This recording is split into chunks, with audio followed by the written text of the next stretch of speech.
Oh man, I saw so much cool stuff at the show. Thanks for letting me come, man. How many videos did you Too many because my body hurts. I don't know, but it was hours of coverage, man. I know, man. We gotta condense all of that to like certain top 5 videos, which we always do. So we should do like top 5 rifles and accessories. Pistols. Let's start off with pistols. Yeah, right. We should do pistols. I love pistols. Let's do it. Top 5 pistols a shot 2024. Let's go. do it.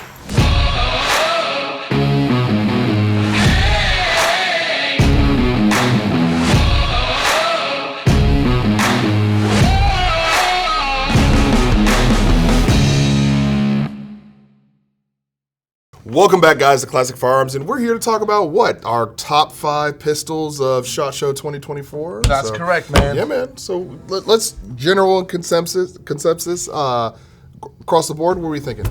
So Number we're gonna 5. start number 5. Yep. Right, work our way up. All right. So number 5. Well, I think you guys are thinking what I'm thinking. Daniel Defense Daniel H9. Defense H9. Yeah, Absolutely. H9. Why is that? For me, it would have gotten higher, but it's just a rebrand for me. So I'm kind of like, yeah, they offered a little bit more optics ready now, still same H9 basis, but yeah. So yeah, I agree. Obviously Daniel Defense is a great brand name, and I feel like it's going to be a great pistol, but it's just not as innovative as some of the other designs. Right. And so it's hard to put it at the top when it's not something that's as new. Right. I agree. I agree. Just another, when I look at the gun, again, Daniel Defense got a big name, so I'm assuming always a good reliability from them as their rifles are. But it is just, to me, just an average striker fire handgun. That's it. So that's why it's number 5 for me. Yep. It's unproven. I'm gonna wait till it proves itself. Then maybe it'll go up. Depends. Reliability was a factor in the old H9, and hopefully DD can make that go up. So, Exactly. But it made the list, guys. There's a lot of pistols out there. So number 5 doesn't mean it's bad. It made the list. I mean, it's really good Yeah. There you go. All right. for what it is.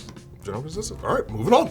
All right, rolling into number 4, we got the Shadow 6 Systems XRP MRP, yep. There you So go, yeah. the Shadow Systems came out with kind of a variation of their XR 920, and I thought it was really cool. We have a pistol here kind of as a demonstration, and what they've done is they've shortened this comp up dramatically so that it fits all into the length of a 17 slide. So if you have holsters for a Glock 17 or something, it all fits within that length.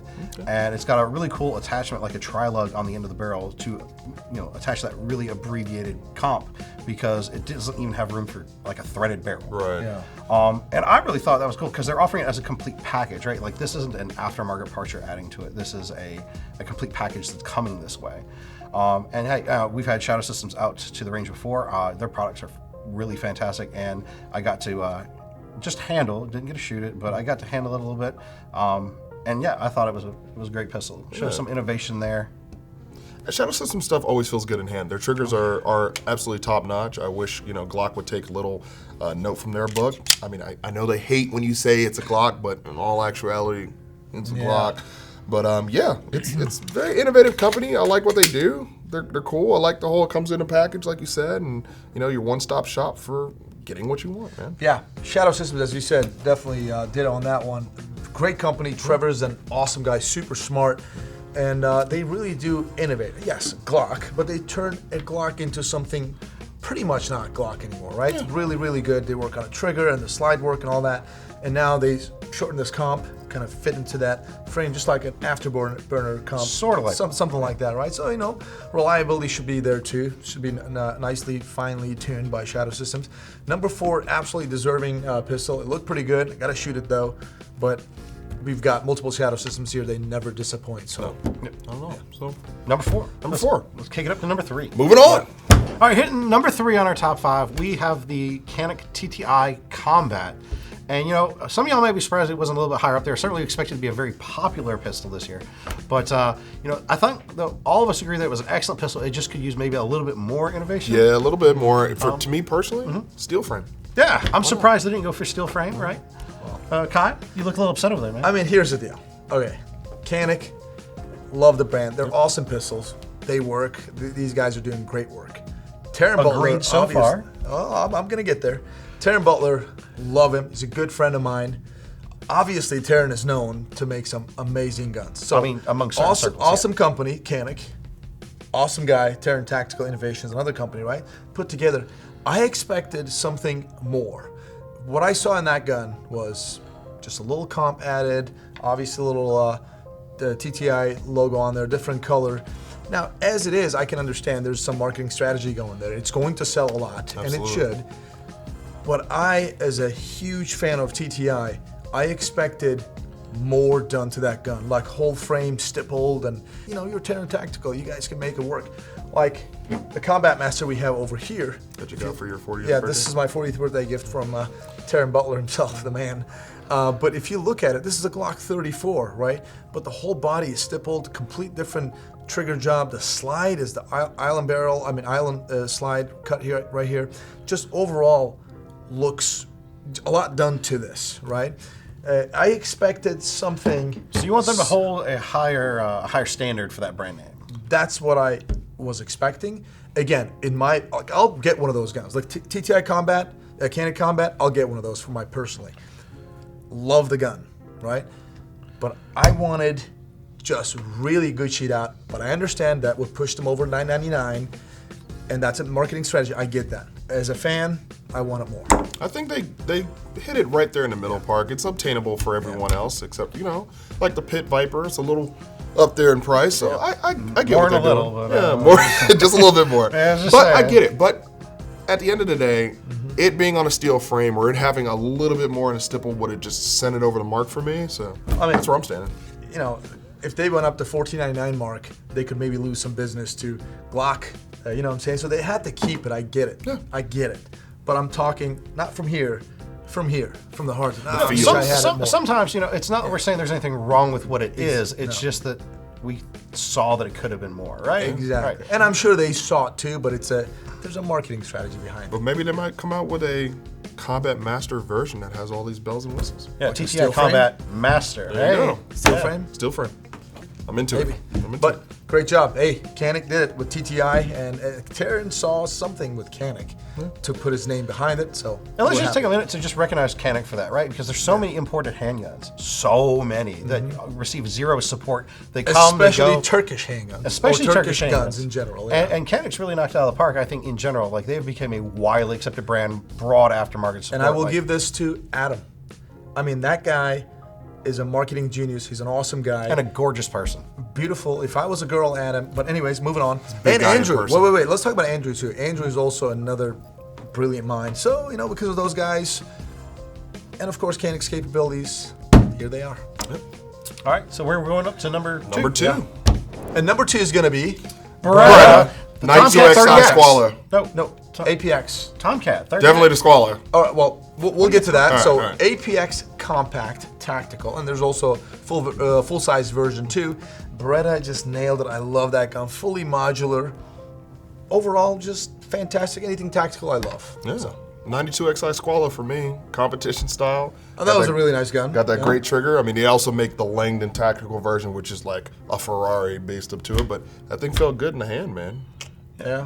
Tomcat's a fun little gun, man. is. I mean, a little 32 ACP. You got the little tip barrel action going on, and when y'all shot it suppressed, that was just That's really really cool. okay. Like, I really think that was a fun gun. You know what? Sometimes it's not all about being tactical. Sometimes it's about being fun. It's, You a know very, what it's a sneaky gun. Yeah, do you know what I didn't like about that gun? It's a nice little gun. Was it too big for your hands? That was my too problem. small for my giant hands. Oh, okay, All right. okay. Because we did that Beretta's competition, which I actually got the highest, fastest score on my second try. Because first one, Not on film, we though. were trying to. It was filmed. So the first try that counted, I couldn't because apparently We got because the 627. suppressor. We got 627. No, you got 627 if you were to make your hits. Do you remember that? No, it was 7 something with the ones that I missed. I Yeah, would if have you- got 627 if I would have made it. But I made it at 6.3. Okay. You know what I'm saying? All I right, actually all made right, it. all So, right. anyways, right. we lost. Somebody else got it. Yeah, But- we got skunked. No, seriously. In all seriousness, that slide, no matter how I held that gun, it would still hit my hand and kind of jam the gun. It is extremely small, especially for us with big hands. It was tough. Little guys like this over here, I guess there's no problem. It was tough. And some people got slide bite. Exactly, So, they got cut. yeah. So, but you were probably just fine. Well, I didn't make it to range today, so not a problem here or there. But I think what we all agree on is Beretta's killing it. Yeah. Like, Beretta a lot is, of really cool options coming out at SHOT Show this year. So maybe just as a whole, Beretta's Beretta. number 2. Yeah. Yeah, Beretta, absolutely fantastic option. They had their own range day, very good hospitality. I mean, Yeah. it's Beretta, the oldest firearm company in the history. So Return of the PX4 Storm. Honorable mention. yeah, honorable mention. I would say that good. is worthy. It was good. The Little weird fat. rotating barrel thing, but it's cool. Mechanically interesting. It is Interesting. Yeah, but I like It was interesting. Take it for what's worth. So Pretty before good. we do our number ones, I think we should each have an honorable mention. Yeah. Oh, guys, I have the best honorable mention ever. Okay, go ahead. Glock 19X with a threaded barrel. I was gonna Oh, hope wait, there I'm was not done more. yet. I'm like- not done yet. Cut for an optic. Now beat that. Wow. Okay, I'm gonna go with the Car X9. So it's a nice little subcompact double stack. Well, the great thing about it comes already ready for an optic, and it's got a lot of magazine availability because not only can you use Cars mags, you can use Sig P365 mags, and you can even use Hellcat mags. Like that's really cool. Like if you already have a stockpile of these mags, because these other popular pistol lines are already set up. All right, you just beat that. See if you can. Well, CZ Shadow Compact too. I like it, man. Even though it's not not new. new, but it was debuted. But you know kind what? of. I mean, the warranty is The amazing. warranty is very awesome. So if you somehow outshoot the barrel, they're going to replace it for free. Transferable. Love it. Lifetime. Yeah. You know Lifetime. what? Another honorable mention, Glock 49. So he's now cheating beat that. again. He's cheating again. 49, brand new gun. It's something revolutionary. It's like so different. All right. So Let's move on to number So one. let's move on to number one. All right, guys. So we're here. Number one. What? Number one. Walther PDP steel frame. 100%. By far, one of the best guns out there. I don't even know. Like, they're one of the biggest underdogs out there. Walther. Absolutely. And what was the guy saying? It was the gun was kind of So made after. yeah, it's like designed for red dot shooters and to help kind of achieve that immediate kind of first pickup of the dot, because so often people who are kind of, especially when they're first learning red dots, you kind of have this thing where you pull it up and then you got to tilt down. Right? bowling Like, method. you gotta- yeah. I still do that. And And so- so I'm still not fully transitioned. like the grip angle is designed to just help you when you bring it up. You should be on the dot. And the trigger, yeah. Oh, yeah. That's the so money. crisp. So crisp. Steel. Steel frame. Yeah. Trigger is amazing. The ergonomics are phenomenal. I mean, guys, literally. Like, I don't understand why people aren't talking about Walther as much as they should. Yeah, Like, you know, it's one of those things. For such I think, a widely known brand name, they aren't really the largest manufacturer here in the States, right? Like as far as people are big Sig boys, they're Beretta boys, Glock boys, but you just don't have as many Walther fans, and I think that's something that we should fix. I think Walther should definitely work on marketing more because they really need to put themselves out there because they have the product. They do have It's a a great fantastic- stellar product. Cody, if you're watching this, holler at us. Yeah. Number one, guys. Number one. Yep. So that's the one to rule them all, right? Yeah. All right. In my opinion, I mean, what do you guys really think? Honestly, like, was there any gun out there? Now, we thought about this for quite some time. We went through, we went on the drawing board. We couldn't have a gun at Chacho 2024 A handgun. new gun. A new gun, exactly. New gun that could beat the Walther. Like the Archon. Honorable There you go. mention. Honorable mention. But it's not new. Right. Yeah. And what's great is also it's that whole expanding new line, right? The PDP line Yeah. is kind of their everything's moving in that direction. Yeah. So they've got a new product line. This is the newest product in that line, and I think definitely it's probably one of the most impressive handguns I Yeah. have there. Mix between duty and competition, and They put it together exactly. together. So the match guns, they may not be always reliable, not always safe. So what they did was they applied some of those really good principles from the match guns into duty gun, making it more reliable, obviously, and safer. But yet you still get some of the performance that you get out of a match gun, and best of both worlds. that was good for me. That was good for me. Absolutely. So, guys, That's what do you it. think? I mean, you watched the videos. Hopefully, you watched all of our videos. Yeah. If you haven't, I mean, we've got a ton of coverage. Day 1, Day 2, Day 3, Day 4. Multiple parts. Multiple parts. So go Range back. days. And if you've seen other coverage, what was your favorite handgun that you saw out there? New or otherwise, share it down below. And of course, we're going to come back with some more top fives for other categories of stuff. that we Accessories. finish up. I got some accessories in my head Long right now. guns, Long guns, Yeah. bolt guns. PDP / PCC. Yeah, PCC, PDW. So keep tuned in here, and we're gonna have some more feedback as far as what we saw at the show.